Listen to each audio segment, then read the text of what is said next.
Hello, my name is Jordan Burnett, and I will be presenting a comparison of the Wall of Names to the Nameless Library in Judenplatt Square. So I'm going to begin by giving a little bit of background information on Judenplatz and the Nameless Library itself. This is the oldest monument of the two.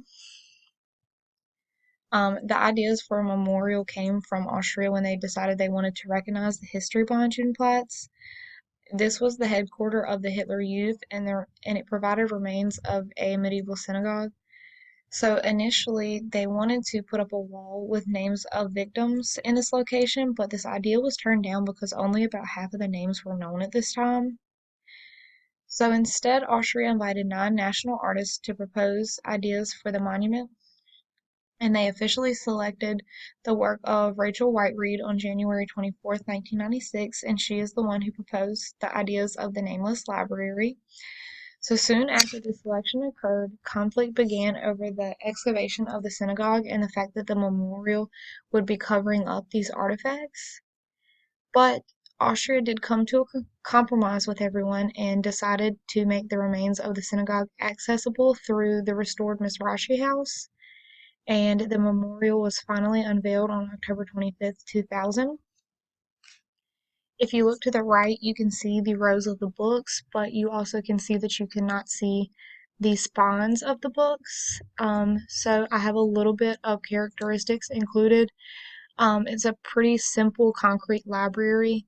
You can't see the spines of the book, but that does somewhat symbolize the stories of the victims and how the end all kind of came to be the same for these victims, and it also does leave a little bit of room to imagine what the books could be about, what kind of knowledge they provide, and imagination of what really happened to some of these victims.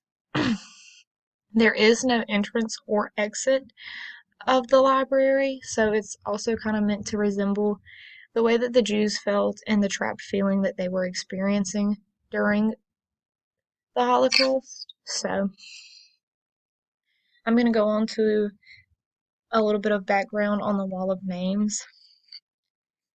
So the Wall of Names is located in the Osterreiche Park in Vienna, Austria. These ideas for the Wall of Names began in 2018 when Austria decided they wanted to claim responsibility and make amends for their acts during the Holocaust. This was decided after the year 2018 was recognized as a year of remembrance in Austria, and they began construction a couple years later in 2021, and the memorial was opened not long after that, on November 9th, 2021, and this was the 83rd anniversary of Kristallnacht. The memorial in itself was created by our survivor Kurt Yakov Tudor. This wall includes 64,440 names. They are all engraved, and it is meant to be the opposite of anonymous or abstract. This is also the very first state-funded memorial that includes all the names of the victims. So a few characteristics of the Wall of Names. The victims' names are engraved on these granite slabs in an oval shape across the park. They are spaced out a little bit, but not too much.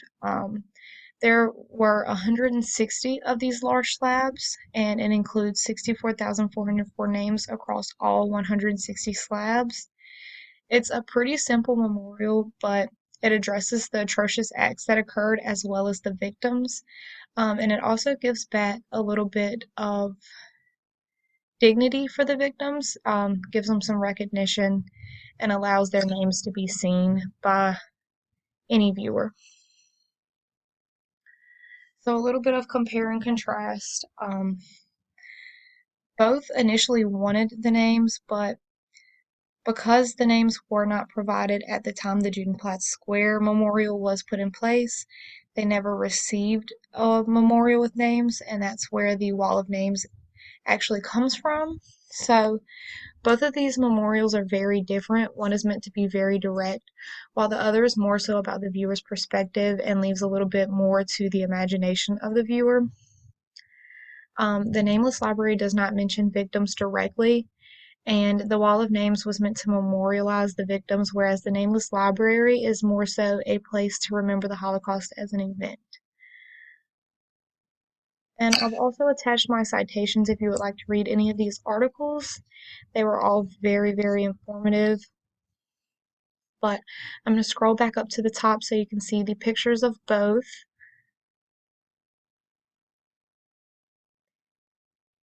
Alrighty, thank you.